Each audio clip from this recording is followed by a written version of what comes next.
Hola, bienvenidos a todos a un episodio más en entrevistas de Camino Aéreo, donde nos sentamos a hablar con amigos, con personas del sector, para que nos cuenten sus historias y aprender entre todos, como siempre decimos, que es lo más importante. Hay que escuchar a los que ya llevan más recorrido. El día de hoy nos acompaña Camilo Valderrama, piloto comercial. Ha pasado por varios equipos, 3.800 horas de vuelo, pero uno en especial, uno que a todos nos enamora y es de lo que nos tiene aquí sentados para hablar, que es el 747. Camilo, ¿qué más? ¿Cómo vas? ¿Qué más, Santiago? Muchas gracias por la entrevista, muy bacano poder compartir esa experiencia. Y bueno, lo que usted dice, charlar, comentar, que es lo importante siempre escuchar la experiencia y así es como aprendemos en la aviación. Así es. Bueno, empecemos de una. Camilo, la primera pregunta que me surge es, ¿cómo un piloto comercial puede llegar a ser piloto de carga? Porque hay muchos mitos, se dice muchas cosas en temas de requerimientos, pero ¿cómo se da ese salto a volar carga? Bueno, primero, la forma en la que se maneja la aviación en Estados Unidos es muy diferente a cómo se puede manejar en Colombia, pero siempre ha habido como ese mito, como dice usted, de que el piloto de carga es más experimentado, tiene más recorrido. Digamos, en Colombia la gente sale de volar de la escuela, primero vuela pasajeros, después vuelan carga y es como el recorrido que ellos quieren hacer. Sin embargo, bueno, aquí en Estados Unidos es un tema de querer hacerlo primero que todo. Es una vida difícil en cuanto a temas familiares, el tema del jet lag, que es bien complicado. Pues primero es querer hacerlo, porque digamos los requerimientos no son tan como locos como se los puede imaginar uno. Sí. Es simplemente, bueno, tener la licencia ATP, la Airline Transport Pilot, que es requerida para trabajar en cualquier aerolínea en Estados Unidos, y los requerimientos mínimos que eso exige, que son 1.500 horas de vuelo, y tener alguna experiencia previa, preferiblemente habiendo volado jet. Ok. ¿Por qué se requiere más de experiencia? Son aviones más grandes, sí, todos los aviones de carga obviamente, y es una operación más compleja porque vamos a lugares que nunca en la vida habíamos escuchado. Me pasó varias veces, como me toca ir a Google Maps y buscar, bueno, ¿esto dónde es?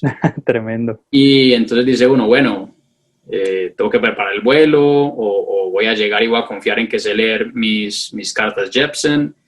Entonces, sí se requiere esa experiencia porque es una operación bastante amplia, volando pues por todo el mundo y aviones tan grandes. Sí, tú ya habías volado en Colombia, pues aviones tipo jet, el 320 y es el que actualmente vuelas, pero ¿cómo fue o si hubo mucha diferencia al pasar a volar una 320 y pasar a volar el 747? ¿Tuviste mucho inconveniente? Una vez uno vuela un jet, hay muchos principios que aplican para todos. Cómo se maneja el tema de la velocidad, cómo se maneja el tema de la energía.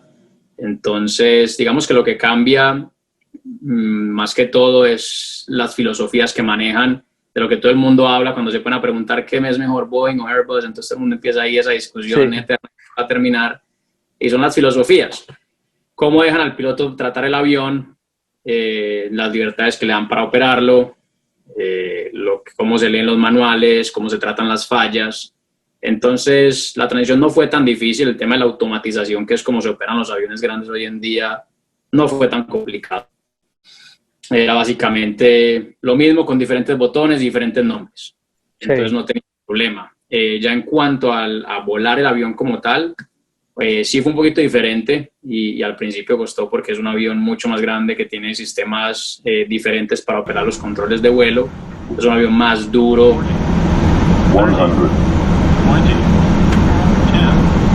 100, 20, 10, 40, 30, 20, retard, 10, 5. A diferencia del Airbus, que es un side stick, que es un computador y no lo mueve para arriba y para abajo y siempre va a sentirse igual. Y en temas de sensibilidad, ¿cuál te deja sentir más el avión? Boeing, completamente el Boeing, sí. Que eso cuesta para uno que nunca había volado. Bueno, yo había volado antes un Dash que tampoco tenía un computador ni nada. Sí, Pero pues ya había hecho muchísimas horas de vuelo en el 320, entonces fue, digamos, complicado eso, aterrizar, usar el trim, que en el Airbus es automático, Entonces hay que Claro. volver a usar el trim, volver a usar las potencias para mantener la velocidad. Entonces ya vuelve uno a hacer como todas las tareas que se le habían olvidado a uno o que no practica uno con tanta recurrencia en el Airbus. Sí. Pero como tal la transición de un jet a otro, todos los sistemas obviamente son mucho más grandes de un avión a otro, pero digamos que en esencia son lo mismo, ¿sí? Sistema de combustible, las alas, sistema de flight controls, más o menos de manera igual, sistemas hidráulicos, neumáticos. Entonces yo lo comparo como que usted aprende a tocar un instrumento y aprende a tocar los otros un poquito más fácil. Ok, claro que sí. Bueno, y hace un momento tocabas un punto y son los horarios, que hablabas que se está un poquito más lejos de la familia y hay que tenerlo en cuenta. Realmente, ¿qué tan lejos se está de la casa o cómo es de manera muy general, cómo se manejan los duties volando carga? Bueno, eso depende de la compañía. Aquí en Estados Unidos todas las compañías de carga manejan ciertas líneas, entonces usted en el mes escoge, bueno, digo, quiero esta línea, con estos días libres, esto es lo que me sirve. El dinero que yo manejaba eran 17 días por fuera de la casa, que se convertían a veces en 20, porque tenía que ir y volver, porque mi base era en Anchorage, en Alaska. Entonces salir de mi casa, tenía que hacerlo en mi día libre, ir hasta allá, 17 días volando, regresar a la casa. Entonces sí, digamos, bueno, todos soñamos con volar aviones grandes, con volar por todo el mundo, pero esa parte familiar a veces se nos olvida y cuando una vez volamos y sentimos y vivimos la experiencia es cuando uno dice, wow, esto puede no ser tan fácil, aunque es muy divertido y me encantó la experiencia, pero pues es un tema que mucha gente no tiene en cuenta y sería Claro. bueno que nos explicaran eso en la escuela también. Claro, que uno entienda que no todo es color de rosas y que Sí, pues para tomar una decisión hay que enterarse de lo bueno y lo malo, como dicen por ahí. Y en ese tema, bueno, también hay otro mito, pues no sé si sea mito o no, que la idea es corroborarlo en este momento y es, uh-huh. ¿realmente el piloto de carga gana muchísimo más que es lo que se dice? En Estados Unidos, las empresas privadas de carga son los pilotos mejores pagos, o sea, ganan muchísimo, muchísimo dinero. Okay. Hay otros tipos de compañías aquí en Estados Unidos que lo que hacen es subcontratar, entonces no manejan su propia carga, sino que, por decirlo así, rentan los aviones y las tripulaciones y el mantenimiento a las empresas que quieran que les presten los servicios. Como esos contratos no son fijos, esos pilotos no ganan tanto. Pero las empresas privadas de carga en Estados Unidos definitivamente sí ganan muchísimo dinero. O sea, que valdría también mucho la pena, vale el esfuerzo realmente. Sí, sí, sí. Sí, Sí, valdría. en ese sentido. Sí, claro. Sí, bueno, y también tocabas otro punto que a mí me parece brutal de los pilotos de Uh-huh. carga y son los destinos. Eso a mí me parece una cosa loca y que pues uno realmente recorre el planeta. ¿Cuáles son esos destinos que tú digas, pucha, nunca pensé estar por acá, no conocía, nunca había escuchado de este lugar? Bueno, de lo más emocionante que pues antes se ha escuchado y que cuando me dijeron que iba a estar volando allá constantemente por estar en base de Anchorage, era volar a Asia, volar a Japón, volar a China, volar a Corea. Fue lo mejor que pude hacer. Para mí, el lugar preferido mío en este momento, si yo pudiera ir de vacaciones cada mes, iría a Hong Kong. Es espectacular, es delicioso ir a pasear allá, es muy rico. Nunca imaginé que iba fuera a volar a Australia. Tuve la oportunidad de Australia 2 veces y a diferentes ciudades en Australia y fue súper, súper bacano también. O sea, yo dije como que, wow, un día me llamaron así de la nada, hey, ¿tenés un vuelo? Bueno, sale. Hawái también muy bonito. Y bueno, lo que te decía, una vez me tocó hacer un vuelo a una ciudad que se llama Constanza, o Constanta, no estoy seguro bien del nombre en inglés o en español, algo así. El punto es que es en Rumania. Wow, Entonces, es decir, literalmente me tocó ir a buscarlo en el mapa y ver dónde quedaba. No tenía ni idea claro. dónde era. Ya estuve 3 días súper rico conociendo, pues, o sea, nunca imaginé que iba a terminar volando en Rumania. Buenísimo, Sí, buenísimo. De las ventajas que hay volar carga y volar internacional. Y hablando de ese punto correcto. de estar volando internacional, ¿cómo fue la adaptación? Porque bueno, un piloto sí o sí debe hablar inglés independientemente de la parte del mundo donde se vuele, pero ya pasar a vivir y operar completamente en inglés, ¿cómo fue ese tema? ¿Cómo fue esa experiencia?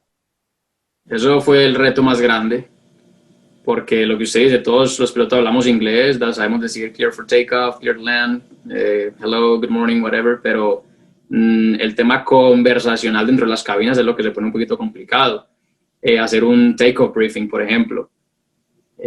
Todo eso ya es un reto porque es inglés cotidiano que uno nunca practica.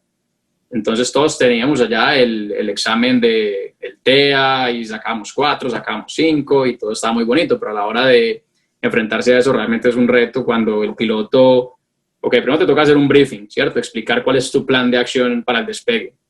Que uno lee la carta, entonces tienes que decir las amenazas, entonces desenvolverse en inglés de esa manera es definitivamente un reto para uno que la primera lengua no es el inglés.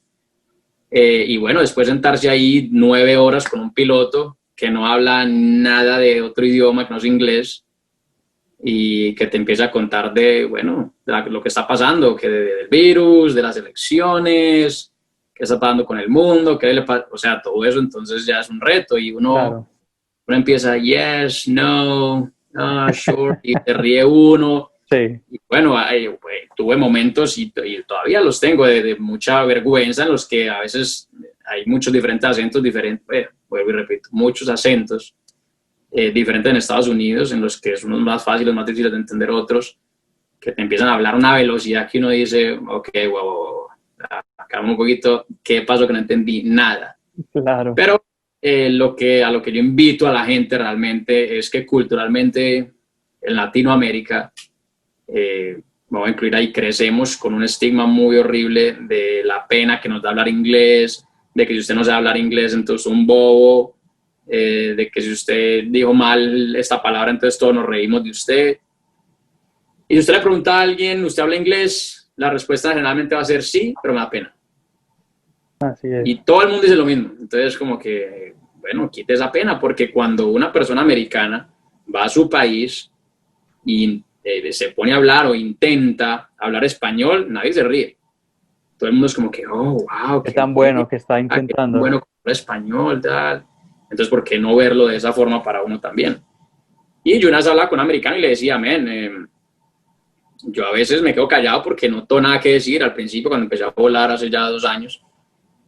Y él me decía, no, pero nosotros apreciamos el esfuerzo que usted hace de tratarse de comunicar y definitivamente la única manera de aprender, de entender, de desenvolverse así es hablando, equivocándose, hablando y dándose a entender. O sea, es la única forma y así aprendimos cuando éramos niños de español, nos equivocábamos, decíamos las palabras mal y aquí están, hablando. Así es. Entonces, es un reto, pero no es imposible. Así es. Además, me imagino manejando una situación ya de estrés o de emergencia en inglés, debe ser también un reto pues mucho mayor por lo que tú dices. Es una habilidad más que hay que desarrollarla, practicarla y hay que hacerlo, porque es que si no, es como el deportista, si no practica, si no le hace, no va a desarrollar su habilidad. Sí. Es cierto, de hecho tengo ahí una anécdota cortica para contarte. Claro. El chequeo final de línea del Jumbo, estábamos remolcando en Shanghái y tuvimos un fuel leak. Uno de los tanques se sobrellenó y empezó a botar gasolina y la persona de ground, obviamente una persona de Shanghái, no hablaba nada de inglés, medio empezó a gritar ahí en el radio, nosotros, bueno, ¿qué está pasando? No se podía comunicar con nosotros. Entonces después yo vi que él señaló el plano derecho y yo volteé a mirar por mi ventana y vi la gasolina cayendo, pero era una fuente. Y entonces ya venía cómo decirle yo al capitán está pasando eso. Entonces yo buscando la palabra, como le digo a este señor, como que shower, cascada, ¿qué le digo? O sea, hay gasolina. Bueno, al final me entendió y bueno, nos devolvimos toda la cosa y ya se solucionó el problema, pero pues obviamente la barrera del idioma existe y uno no sabe cuándo puede afectarlo negativamente. Claro, pero a la larga lo ideal es superarlo y superar el miedo de empezar a practicarlo. Claro, correcto, hablar que sí se puede y la única forma de aprender, más que cualquier curso, más que cualquier clase, lo que sea, es tirándose al agua. Aquí la inmersión. Sí, y hablando de ese punto, ¿tenés alguna otra anécdota volando el 747? Bueno, sí, una vez venía volando de Alemania, veníamos un heavy crew, veníamos 4 pilotos para Estados Unidos, una ciudad que se llama Huntsville, en Alabama, y yo era el pilot flying, yo estaba pues operando los controles durante todo el vuelo, y nos dividimos pues obviamente el tiempo total del vuelo, lo dividimos para tomar los descansos. En el avión atrás teníamos dos camas, entonces yo tomé el segundo descanso, me fui a dormir, estaba profundo, jet lag después de haber venido porque veníamos de Asia, Europa y después veníamos a América, y me acosté a dormir. Una hora antes del aterrizaje nos llamaban, nos hacían un timbre y ahí en la habitación había un teléfono, contestaba uno y cuando uno contestaba significaba que ya no estaba despierto y tenía unos 10 minuticos para llegar a la cabina. Y yo en ese sueño que tenía, viejo, yo hundí ese botón, contesté, me di la vuelta y seguí durmiendo ahí en esa cama. Y yo no sé qué me levantó, si me volvieron a llamar, no sé qué pasó. El caso es que me paré y cuando llegué a la cabina estábamos ya a 12.000 pies. En descenso ya estábamos a 15 minutos de aterrizar. Entonces el capitán me dice como, bueno, ¿y usted qué? Medio enojado y tal, pero le pedí disculpas, le dije, mira, estoy cansadísimo, qué pena, me quedé dormido. Y bueno, me senté, configuré, aterrizamos y ya. Pero me dio mucha vergüenza con ello, como que wow. Pero bueno, estaba súper cansado. Claro, y no sé si se podrá contar, pero a grandes rasgos, ¿qué fue lo más curioso, lo más raro que llegaste a transportar? Bueno, sí, no hay problema. Llevábamos mucho equipo militar para las bases militares, llevábamos carros y traíamos carros de Asia, como Audi, Mercedes, estos 2 carros. Llevábamos motores de aviones, llevamos 2 motores de 747 en el avión. Una vez, me parece muy curioso, llevamos de Corea a Los Ángeles un avión lleno de televisores LG, lleno le cabía un televisor más a eso, de todos los tamaños, de todo televisores. Y viniendo de Ecuador, una vez trajimos, no recuerdo el número, pero era una cantidad de cachorritos, creo que era de Bulldog. Buenísimo. No olía medio raro, pero... Claro. Y ahorita, y también tocabas un punto y es el jet lag. A ustedes yo creo que también, pues, es muy constante el desorden del sueño y de los descansos. ¿Qué técnicas usabas o qué tips tienes para controlar el jet lag? Lo más importante es la alimentación. Alimentarse muy bien, tomar mucha agua, no comer azúcares, tratar de mantener una dieta bien tranquila. Sí. Lo segundo, bueno, había un consejo que todo el mundo le daba a uno allá en las aerolíneas y era: duerma cuando le dé sueño, coma cuando le dé hambre y vaya al baño cuando le den ganas. Y yo quería vivir como un perro. O sea, si me da sueño me tiro y me duermo, si me da hambre voy y como, o sea, no, eso no tiene sentido. Y un día volé con un piloto colombiano que era capitán en Avianca y estaba compañero conmigo. Y me dijo, mire, yo lo que hago es, a donde yo llego, trato, digamos, si llegué durante el día, trato de esperar, así esté cansado, trato de esperar y tratar de dormir en la noche. Del lugar donde usted llegó, olvídese de donde está su casa, nada, del lugar donde usted llegó, trate de dormir en la noche. Se levanta, uno nunca va a poder dormir así seguido las 7, 8 horas como las quisiera dormir. Sí. Porque pues precisamente el reloj biológico está todo vuelto loco, entonces no sabe cuándo dormir, cuándo despertarse, le da hambre por ahí uno a las 2 de la mañana y uno no sabe qué comer. Pero trate de dormir en la noche.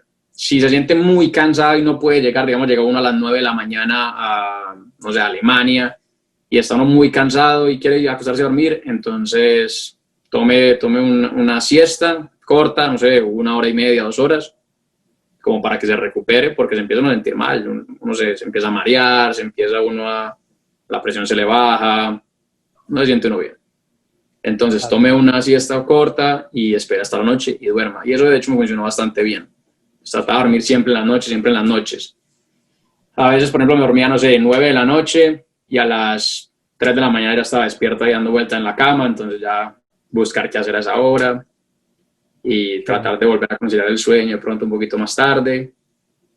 Pero básicamente eso, o sea, depende de lo que te sirva. Mucha gente le servía dormir, comer y ir al baño cuando quisiera, en cualquier momento del día, pero yo trataba de seguir como eso, dormir siempre en la noche, y así, eso me funcionó.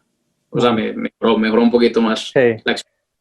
Buenísimo. Bueno, Camilo, se nos acaba el tiempo, pero yo creo que hablamos de temas bien interesantes, bien puntual, que a mucha gente le va a servir y nos podemos hacer una idea mucho mejor, mucho más clara de qué es volar carga, que el sueño para muchos, bueno, me incluyo, es uno de mis sueños llegar a volar carga. Entonces, muchísimas gracias por estar aquí. Este es tu espacio. Camino Aéreo es la casa de todos los pilotos, de los que les gusta la aviación y de todas las personas, y para eso se creó la plataforma. Muchas gracias, hermano. No, felicitaciones en ese proyecto, muchos éxitos y aquí estamos siempre para ayudarlos. Gracias. Bueno, recuerden, nos pueden visitar en las redes sociales, Instagram Camino_Piso Aéreo, Facebook Camino Aéreo y la plataforma principal www.caminoaereo.com. Chao, chao.